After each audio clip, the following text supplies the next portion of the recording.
Welcome to How to Decorate from Ballard Designs, a weekly podcast all about the trials and triumphs of decorating and redecorating your home. I'm Caroline, I'm on the marketing team. And I'm Taryn, and I'm a product designer. I'm Liz, I head up the creative team. We're your hosts. Join the expert team at Ballard Designs for tips, tricks, and tales from interior designers, stylists, and other talents in the design world. Plus, we'll answer your decorating dilemmas at the end of each episode. We love answering your questions, so don't forget to email us at podcast@ballarddesigns.net. Now, on with the show. We're delighted to welcome designer Liz Williams to the show. She's an accomplished Atlanta-based interior designer and the founder of Liz Williams Interiors. She started her career at Carter K Interiors, then established her own firm in 1998. Liz's work is timeless, polished, and can be found all over the Southeast. Liz, welcome to the show. Thank you. Thanks for having me. Liz Williams, not Liz Anderson. Oh my God. But I also am here. So we've got two Liz's. Yes. And Taryn and me, of course. So we're going to talk about how design has changed in the last 20 years. But we're also going to talk a little bit, maybe towards the end, about like what do we see going forward into 2025. So how did you get into interior design? How did you get into the business? Well, when I was at the College of Charleston, I kind of fell in love with design, and they didn't have a program, so I decided historic architecture. So I kind of went that route, and then I moved back to Atlanta. I'm from here, and decided to go to design school. And during that time, I worked for Carter K Interiors, and started as an intern, and then worked my way up, and was there for 5 years. So she was a great mentor, and then when I had my first child, I decided I needed to take the leap. Yeah. So yeah. So how would you say her sort of mentoring you informed your style? Do you feel like your styles were similar? Were they different? It's similar in some ways, but she's a little more contemporary, and I'd learned so much about attention to detail from her. So I think that sort of transcends all the styles, just really going for custom everything. And so I think that helped a lot, but I think we're a little different in our styles. Because looking at your portfolio, like there's so many antiques, lots of patina. I would say, I said in the introduction, timeless, polished, and with sort of a Southern flair. So is that kind of just something that you had inherent in you since her style was more contemporary? I think so. I grew up with antiques and more traditional house and that sort of thing. And but I feel like working for her, it kind of helped me think outside of that. And so like you can pair this beautiful antique chest with a contemporary piece of art or a sculptural lamp that's not a ginger jar or whatever, that's that sort of thing. So I feel like we kept the traditional roots, but we're always kind of trying to figure out how to tweak it and make it more modern. Yeah. When, using timeless pieces, antiques and everything, do you feel like what you've been drawn to as far as an antique, has that changed in the last 20 years? Or would you say you kind of have like a thing that you like, English or French or... I like English, but I tend probably maybe more French and maybe some Swedish painted. I feel like as a lot of people wanted to get away from brown furniture, which I still love brown furniture, but that's a great alternative to have the painted patina and feel, but not if you don't like the brown furniture. So we do a lot of that, especially younger clients want the lighter, brighter feel. To take away, I was going to say, to transition from all the brown to more of the, do you know when that was? Like when you watched it disappear or the brown? I would say maybe in the last 10, 15 years. Yeah. All of a sudden it was just like, okay, more the Swedish. Everyone either wanted the Swedish or just definitely more like white lacquer or something that's, more contemporary. Are you happy the brown is back? Yes. Yeah. Very. And I didn't get rid of any of mine. So, and a lot of clients didn't either. So good. It's fun to work with. But just don't follow every trend. Yeah. Yeah. Well, I was going to say, I'm sure you've lived even in your career has had all these different phases, to go from such a gray period of time to like back into this more warm hues. Have I'm sure you watched homes themselves too change. So I wanted to talk about even how architecturally you watched how people use spaces change. Because, I mean, I feel like when you started, the kitchen desk was still in. Was that a thing still? Yeah. And things weren't as open. And I feel like, everyone wants open, but then, and now I feel like some people are wanting total closed off rooms like we used to have, but maybe not just wide open spaces for the whole living space. So that's been interesting. And I think back to all the kitchens that we did in the late 90s that were kind of the Tuscan kitchen feel and just beige on beige on beige. And so now it's just so different. And there's so many options, whether it's white and bright, or we just did a dark green, more moody kitchen with wood countertops and kind of Ralph Lauren feel. And pretty. So it's definitely, whereas we were using dark green in other ways in the 90s, like your green study and your red dining room and your yellow kitchen and, that sort of thing. Or like, remember those green, dark hunter green countertops made out of tile? Yes. Like in Home Alone? Yes, that's right. Yeah. The house I grew up in was definitely, like, it had the green tub in the corner and the green toilet and the green shower. So, speaking of that green, that hunter green. Yeah. So much of it. Well, I just love thinking about like the sort of macro perspective of design and how like, it's sort of just changed, but then also like gone back in so many ways. I mean, that dark green it's not the same green, but it is, dark green is definitely more, and it just meant all the shades of green are sort of back, and it's starting to kind of take away from the blue a little bit. It's a little bit more sage. It's a little bit more earthy. That kind of green. Yeah. But even versus like the hunter green. Pinks and blues from like the 80s. And then like red. Red is really back. And red, obviously, in the 90s was the thing. So it's kind of, I just think it's fun to think about. You did have a red foyer? I had a red foyer. Yes. Yeah. Just welcome. Come see all the color right at the front door. Oh my gosh. Wait, no. Talk more about what else was in this space. I need to picture this. Well, it's funny now because when we went up, now it's all white, but at the time it was red, like a crosshatch. I had it faux finish and with 2 shades of red. And it was great for the time. And then, went into the more taupey gray living room and a mustardy yellow dining room. Yes, yes. And I did green tone on tone.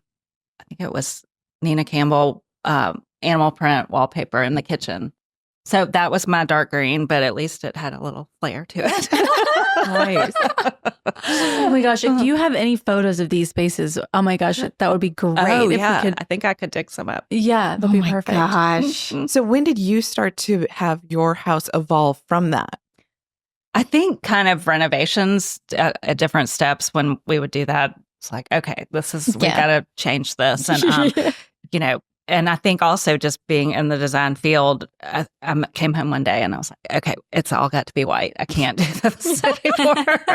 I can't be locked in. So, and it is still white dove pretty much in all the major rooms, bedrooms. We have some more color, but it's easier to live with, I think. And then your colors and your fabrics and your art and easier to change and move stuff around. For your clients, when you're, doing a big project, how do you guide them to staying away from trends? Or do you feel like, okay, well, there's no avoiding it. Like you're just going to have to continue to evolve and change. I guess I feel like there could be 2 schools of thought about it. Like either you try to design something that you feel like is timeless, will stick around forever, or you're just kind of like, I know that I'm going to have to change it. Right. And just always be changing. I think that if whatever the trendy thing is kind of in smaller doses, that's probably best, or just ease into it and see if it's going to stick around or if you are going to get tired of it. If it's a purple pillow or something, that's easy to change down the road. Maybe you don't want a purple sofa, or whatever color it is. But the thing about these trends is that while you're in it, it doesn't feel like it's going to be a trend. Like shiplap.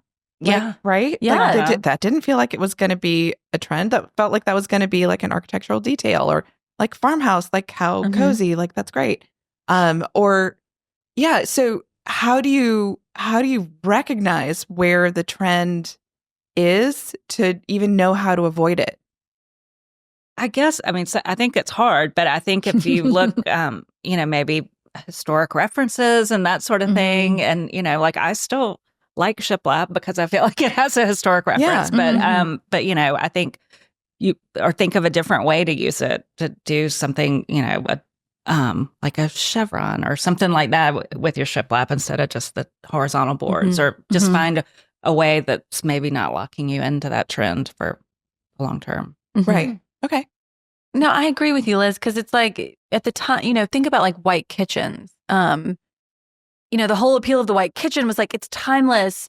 It'll be, it'll last forever. Like this is, classic. But then, we had that for so long, and then now it feels like, but maybe it was a trend. But so and maybe that was that with like the stainless steel. Then it started to feel too sterile. So like white in the kitchen is still great, but maybe we want to warm it up, or like those kind of things.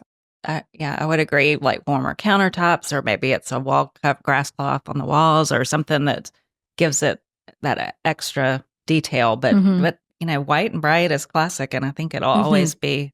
But it's what you pair it with. Because I imagine it's also the materials, though, that trend in and out as well. Like we were talking about the 90s tile countertops.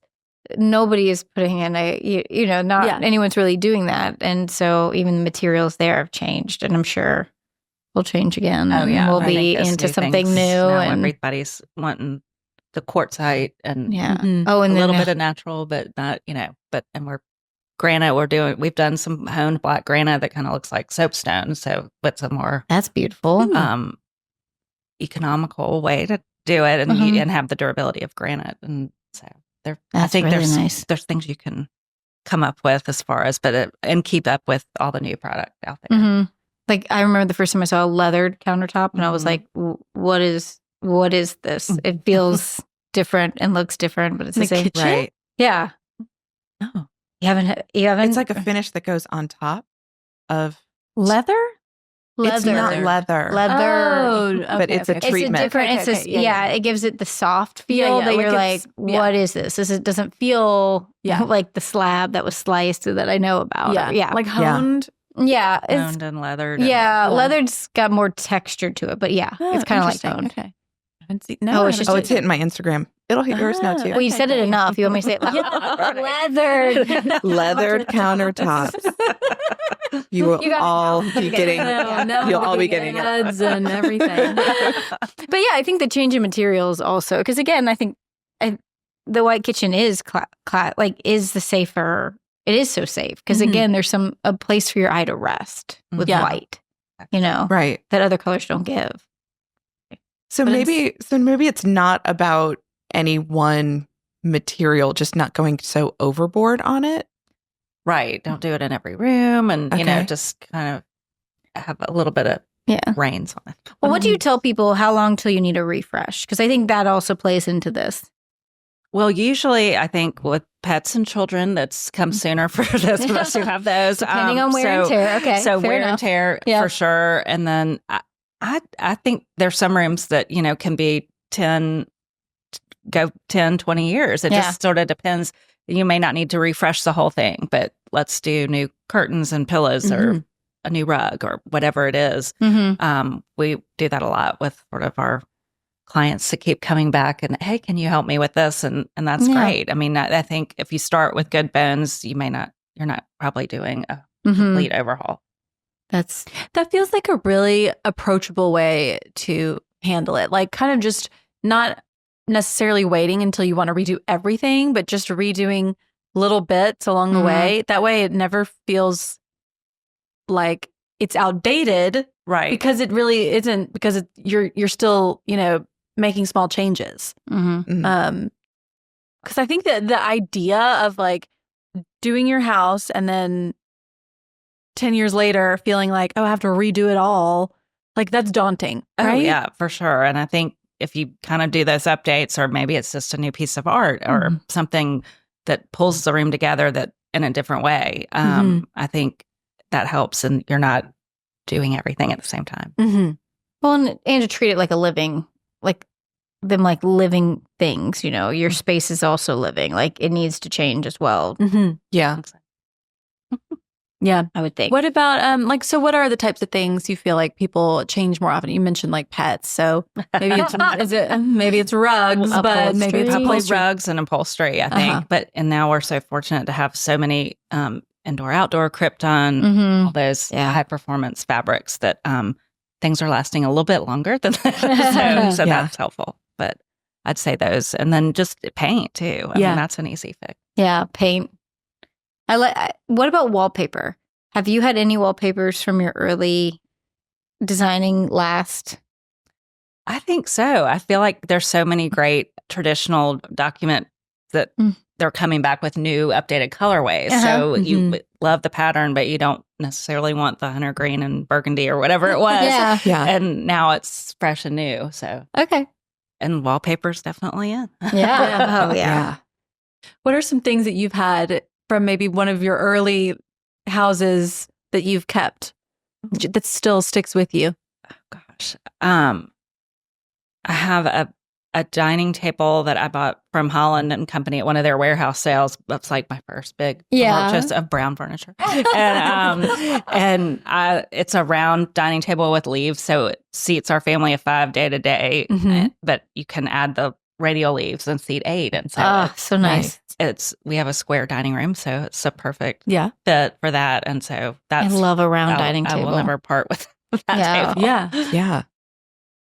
The dining table, it's like I feel like that one is tricky because like you said, if you have a square dining room, you kind of have to have a round table. Right. But then if you move and your dining room has a rectangular dining room, then you're like, what do I do? Yeah. What do I do? Yeah. Yeah. Hopefully it can be, even in the smaller size without the leaves, maybe repurposed somewhere. True. Yeah. Like I could see it in a breakfast room or something that way. Now we are so like lucky to have umbrellas and inside outs and performance fabrics. But obviously that's really more of a like last 5-7 years kind of thing. So before that, what were you doing and to kind of make things more pet and spill proof? And then like, I know like a lot of people use slipcovers. Do you ever see that like coming back? I love the look of the slipcover. So we still have requests for them a lot. And some people that want the winter dark chenille sofa and then a springy or summery look in the summer. So I think that's, a great Yeah. Okay. I mean, my mom did that. Southern thing, I think. Like swapped out the slip cover so that you had a totally different sofa. She had a totally different living. Sofa and 2 chairs. Amazing. And all of her dining room chairs. Yeah. Okay. What color was Springs? I did not mean to just derail this. Well, I now need to know. I No, need to know this is what her amazing. spring versus her like winter look was. It's one thing to swap out your pillows, but like your entire upholstery is amazing. And my grandmother did the same thing. Wow. Her whole downstairs, basically.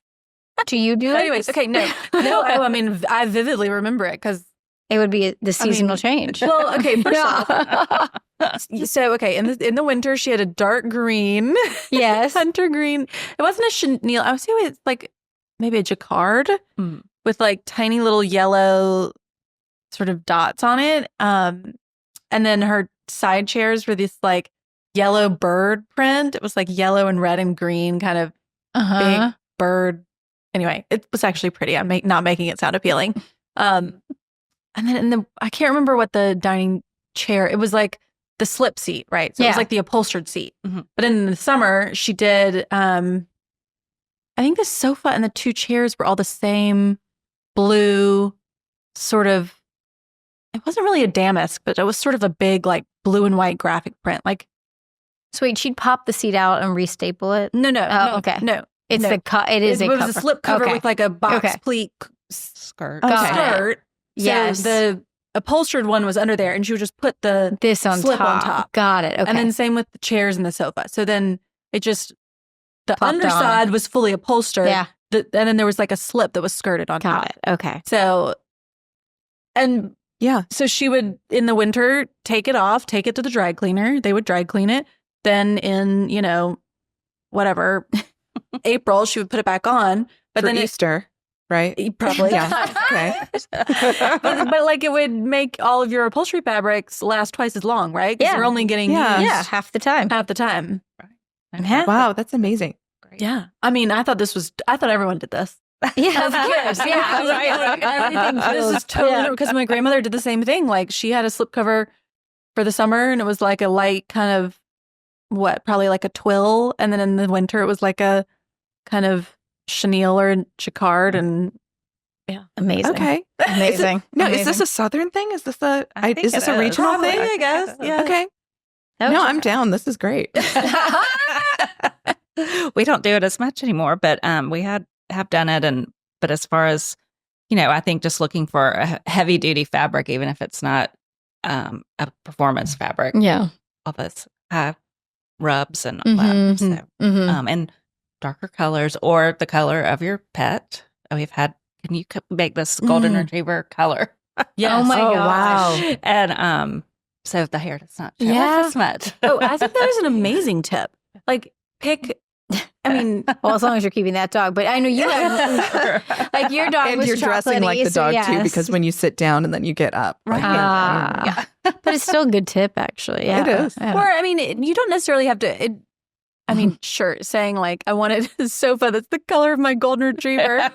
Maybe it's a little extreme, but like if okay, this is where my dog likes to sit. Right. Maybe it doesn't match, Yeah. but like if it's closer in tone, it's going to be less obvious. Whereas if you do have golden retriever and you want a dark brown or a black couch, like that's going to be a problem. Right. Yeah, I have 2 black labs, and so there are no white couches in our house. So yeah. I don't have black ones, but they're at least darker. I have all black sofas. I don't change them out seasonally. Do you feel like people, you mentioned some of your clients request slipcovers. Do you feel like those clients, they like, is it the look of the slipcover or is it the practicality that appeals to them? I think it's probably a little both, maybe for sofa and heavier upholstery, but like for dining chairs, I think it's more just to kind of change the look. Yeah. Or add a skirt when you don't always have a skirt. Yeah. I love that about, like, especially if you have, now so many dining chairs are like more fully upholstered, like new styles. Stylistically, Right? there's a lot more that are fully. Whereas an antique chair is usually more like a Chippendale or something. It just has the slip seat. So it's a lot of like hardness, I guess. Right. So adding the skirt makes it just feel like so much softer and like more inviting. And there's so many, you can do different pleats or scallops, or it could go to the floor, have ties. I mean, there's so many kind of dressmaker details you can add. Yeah. It just like softens the look, I think, of an antique set that I love that. Yeah. And I guess if you don't have an antique set of chairs, then like the sort of softness of the slipcover and like the ties and the skirt is not really as important because you are probably going to have a more upholstered like new chair. You know what I mean? But I just always kind of think the like box pleated skirt or a ruffle or something it's fun. Yeah. And you can also just treat the head chairs too, or if it's a round table, every other chair or something like that. It's a fun way to change it up too. So I was listening back to the Mark and Roberts episode and he was talking about putting, it was like a ticking stripe on a bias as the welt of some seats, and that's always fun too. Like you can kind of mix it up and add extra, like pretty fabrics in there. Those dressmaker details are such a like classic and timeless decorator sort of gesture, I guess. Yes, we love fabric and trim, and whether it's creating your own welt or there's so many great trims these days. There's a little box pleat grosgrain ribbon we like to use a lot for that little like 1/2 inch edge, whether it's draperies or welt on a sofa or something like that. Okay, I love that little box pleat trim. That's say that again. It's like a grosgrain ribbon, like we used to wear in our hair, but they box pleat it and as a trim, and it has stitching down the middle, so you can use just that 1/2 inch edge on the edge of the drapery or cushion. So it whatever. comes that way. It comes box pleated. Yeah. Oh, Okay, I've never seen I'm that. sure you could make your own, but Tebow that makes it, and tons of fun colors. That's fun. Okay, I never really thought about how that actually was fabricated. Yep. Cool. You know what I'm talking about, right? Oh, yeah. Yeah, what she's talking about. Yeah. You know, we talked about brown furniture sort of being very popular in like the 90s and the early 2000s and sort of going away. Now it's back. Is there anything else that you're sort of seeing a resurgence of? I would say color, because we went through such a neutral gray stage, which we didn't do a ton of, but I'm happy color's back and clients are really wanting, even we did blue and green so much, but now red. And how are you doing red right now? Just because I do think people are a little nervous to jump back in because everyone remembers your entry and like I think, or the dining room they grew up in, or so. How are you doing it right now? I think it's more subtle, whether it's in a print with blues and greens and browns and things like that, or beiges. But it's there, so it's then, or it's in a lamp, or you know, some other small dose of it. But I think it's fun to not be doing all neutral or just blue and white. You know. So how do we get away with adding red into a room? Because it definitely pulls your eye directly to it. I think maybe not just fire engine red, more of a subtle red or towards a pink or towards an orangey color, depending on the fabrics. And so it's not the center of attention. Okay. More subtle. And maybe more pieces that have like not just one dedicated red piece. Or maybe like there's art that there's has symmetry some in it, or a rug that has that incorporated. Okay. So no red accent wall. Don't do that. No red accent wall. Okay, because that's definitely taking us back to the 90s. Yes. And yeah. Oh gosh. Trading spaces. And trying to paint over a red is like, Oh yeah. That's gosh. like, One of my first apartments, it was painted red. We were not painting it red. We were taking it away from the red, and gosh, just buckets and buckets of paint. I mean, because covering it is so hard. Yikes. yeah. Yeah. Okay, so sorry, back to what you were saying. So you're putting some color, more color in red. Is there any other colors that are kind of interestingly popping up? We have one client that we've recently done their house here and a lake house, and she loves pink, which I love pink, but kind of same thing, small doses. But I think softer pinks, it's a great complement to so many colors. Yeah. What about brown? I feel like brown was so big in like the sort of early 2000s, mid 2000s. Yeah, I mean, do we need to talk about Mocha Mousse? Oh, Yeah. We haven't talked about Mocha Mousse. Yeah, Mocha Mousse. Pantone's color of the year. I love brown. I think we used it then, but I think incorporating it now with greens and blues and oranges and all kinds of, that it's kind of a different brown than it was back then. Yeah. Yeah.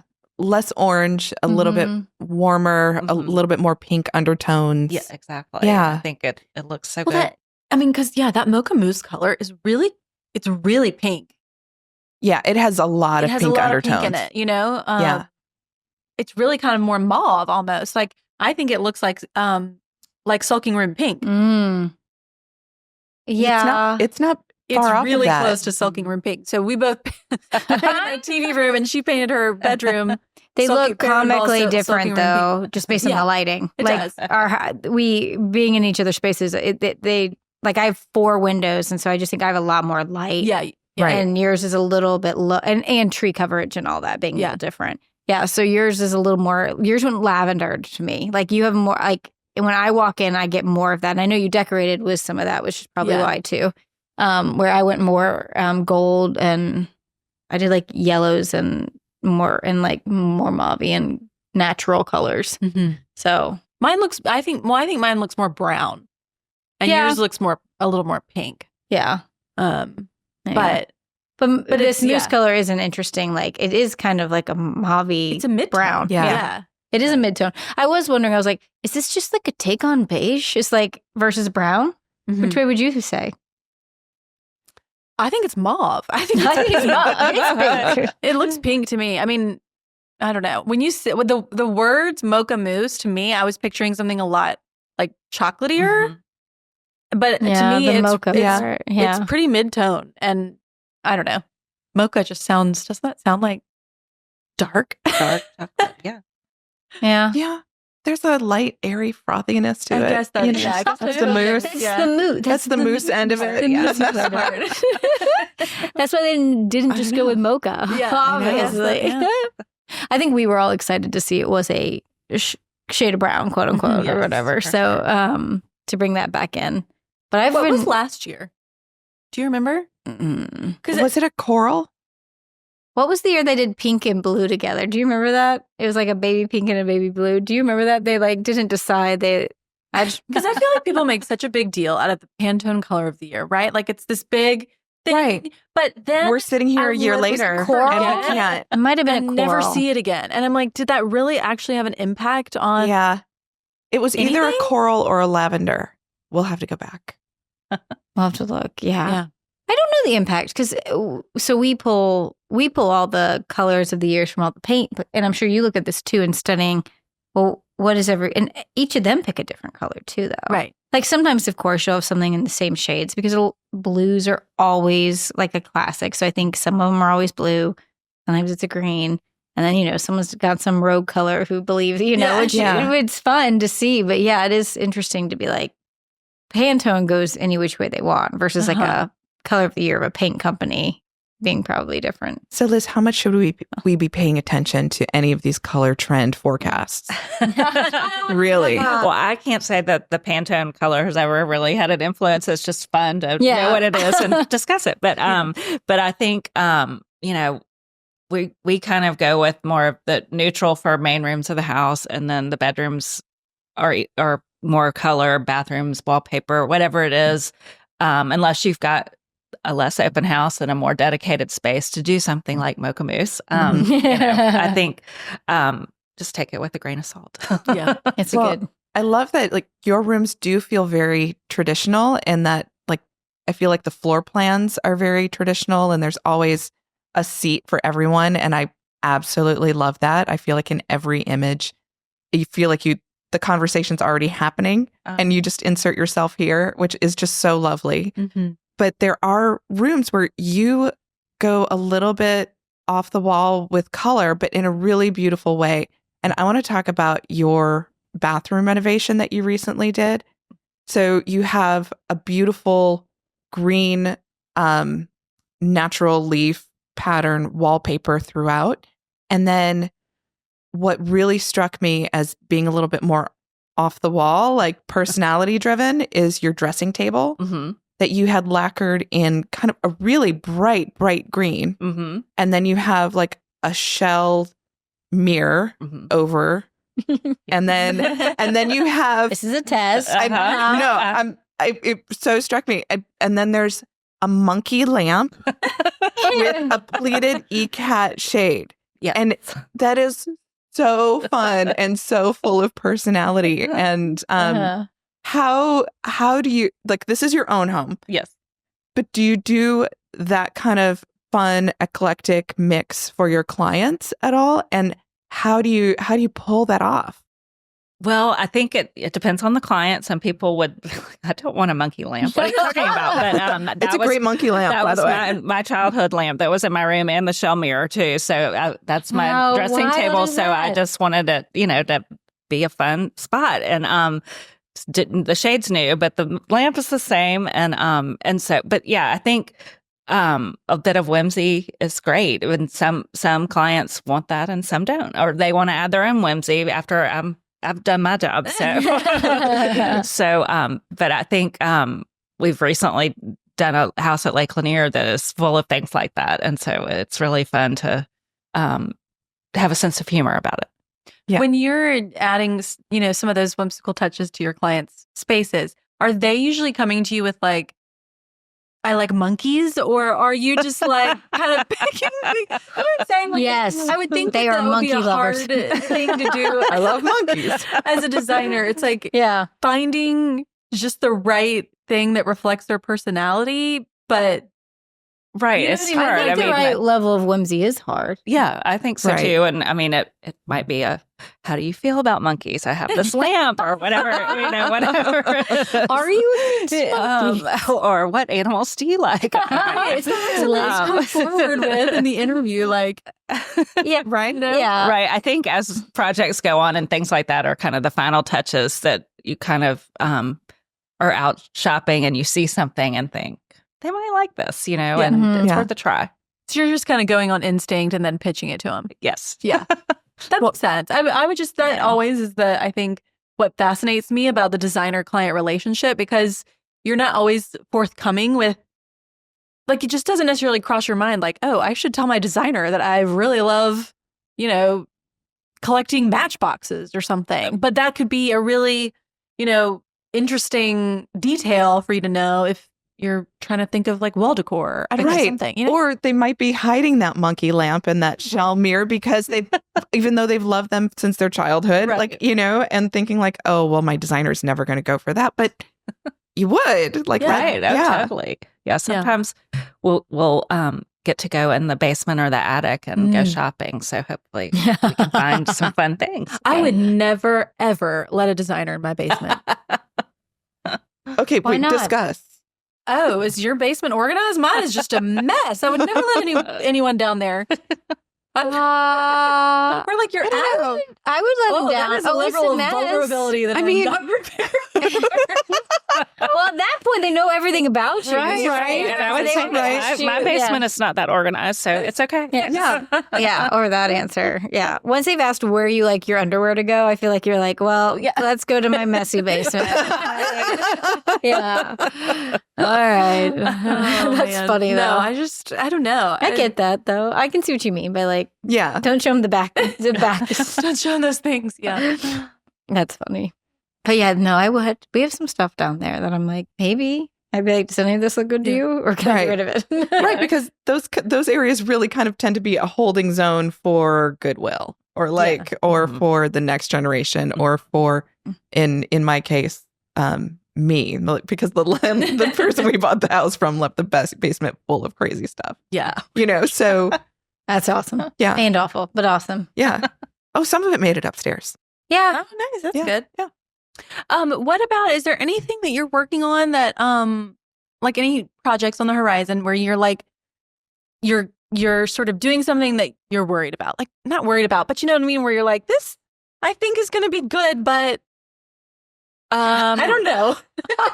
I can't think of anything on the horizon, but I will say we recently did a mid-century modern mountain house in the side of a mountain in North Georgia that was a friend, and they're like, it's just outside your wheelhouse to do mid-century. And I'm like, well, no, I appreciate it. I just don't live with it, or do it often. But it was really fun. So I think, but at the time I was like, can I do this? Yeah.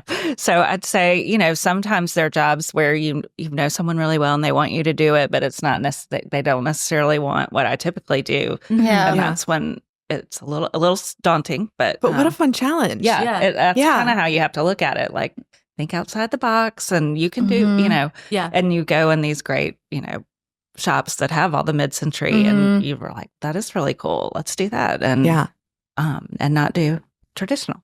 Did it make you want to like bring any home to your own house? Yeah, a little bit. I think you can have a touch of some, like a more mid-century coffee table with other traditional pieces and things like that, or a lamp. Yeah. Yeah.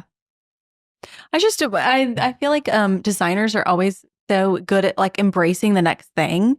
I think, y'all are always like, I'm thinking about that Mocha mousse color again. And at the Flower Magazine show house, this was the one 2 years ago. 2 years ago, there was tons of that color. I mean, almost every designer I felt like used that color. I was thinking of it as mauve, but not Mocha mousse. But, so that was 2 years in advance. And then, I just feel like, but I wonder if any of them were actually doing that for clients, or if that was just like for the show house being experimental. Right. Yeah. And this is fun and different. Yeah. Well, how do you approach show houses? Kind of in that, what can we do that's different, or different colors that we don't typically use or put together. And it's hard because there's no client. I mean, I guess you could say I'm the client, but a lot of times I'm not keeping it all. So it's like, you know, what do you do? But I think we just try to come up with new and different ways to do what we always do so that people can see it and it's something different, but they know it's ours. Did y'all go to the holiday show house?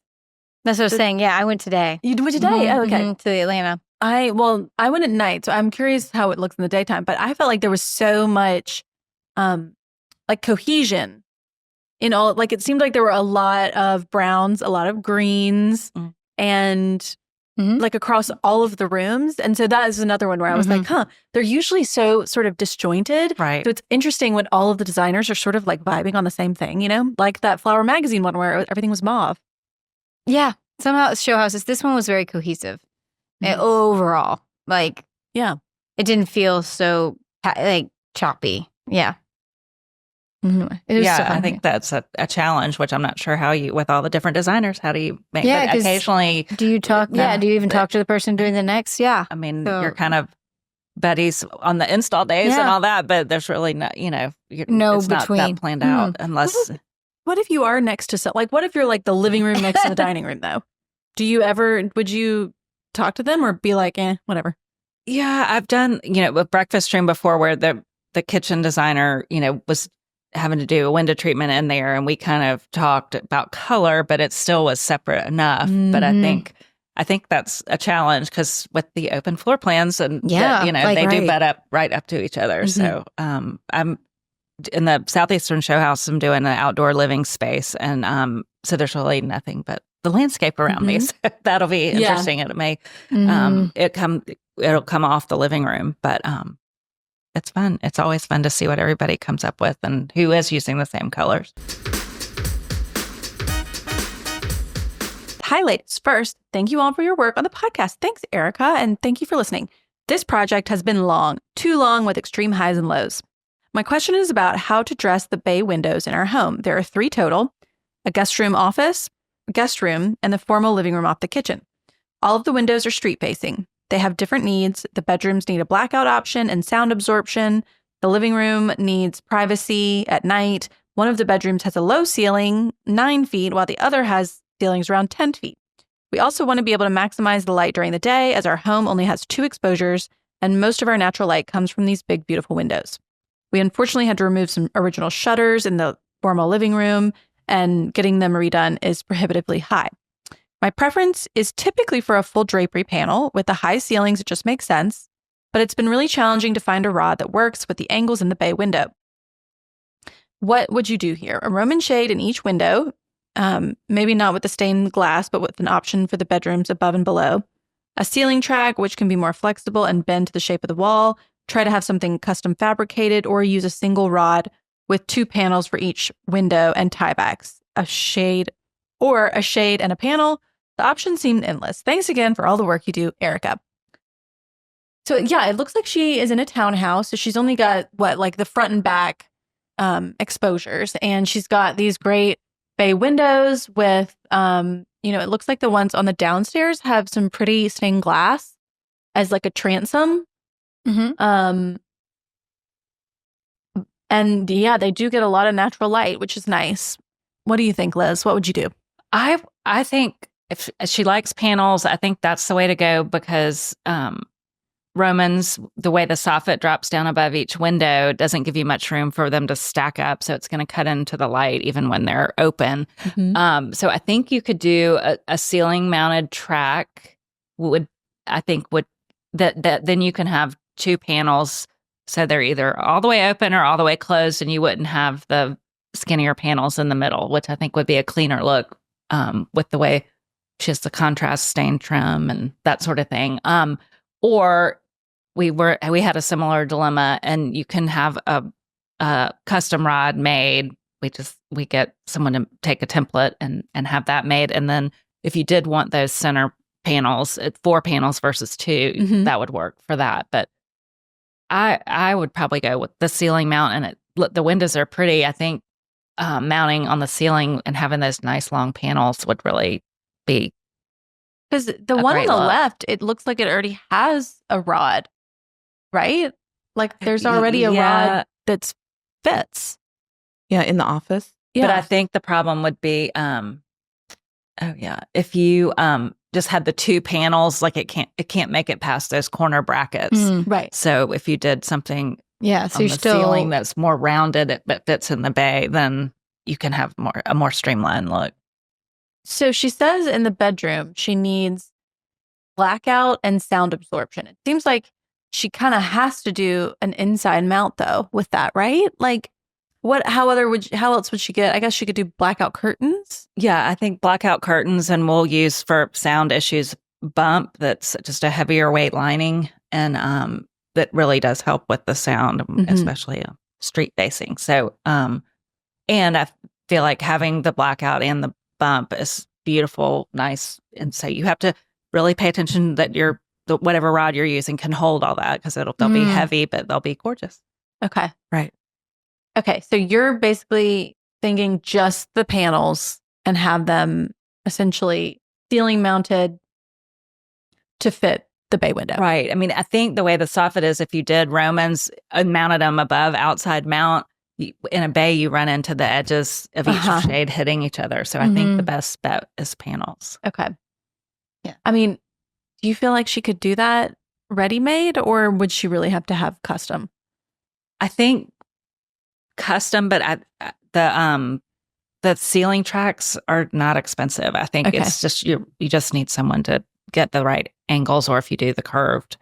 But the actual mechanism is not expensive. So I think it can be closer to ready-made. Yeah. Who do you go to for custom things like that? We use United Supply. They have one here, that they're across the country. And and then we get our drapery installer just to do a template of what we need, and they build it. Okay. Now, I don't know how you would fund like a drapery workroom unless you're working with an interior designer. Do you think does such a thing exist? Like getting custom drapes? I think there's some out there, but I think you could probably, if you could get in touch with United Supply, then there's a formula there's a formula for the template. And I feel like we even did it on poster paper and sent it to them. Oh, okay. Interesting. So I think it sounds harder than it probably is. Especially for me, that is a great tip. I like that. Okay, Erica, good luck. And thank you for listening. Yeah. We're so glad you find the show helpful. She actually said a lot of really lovely things that I just removed because I was trying to get through the whole thing. But such a nice thank you email. So much for listening and for all of your... Yeah. I'm really excited about her space. It's such a cool drapery. space. Yes.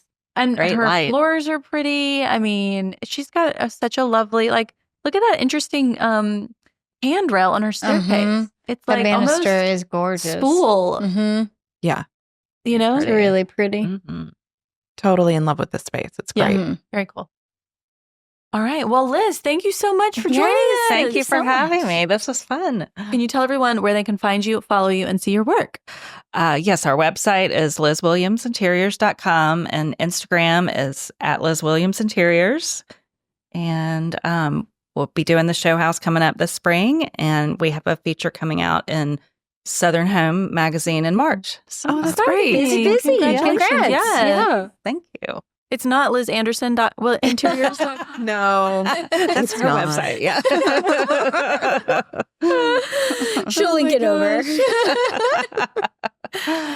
Well, thank you again for coming and joining us here in person. It's always fun to really get to chat in person. Yes, this was very fun. Thanks for having me. Yeah. Really fun. And that's our show. You can find all of the show notes on our blog, howtodecorate.com/podcast. To send in a decorating dilemma, email your questions to podcast@ballarddesigns.net so we can help you with your space. And of course, be sure to follow us on social media at Ballard Designs. Don't forget to subscribe wherever you get your podcasts so you never miss an episode. And please leave us a review. We'd love to hear your feedback. Until next time, happy Happy decorating.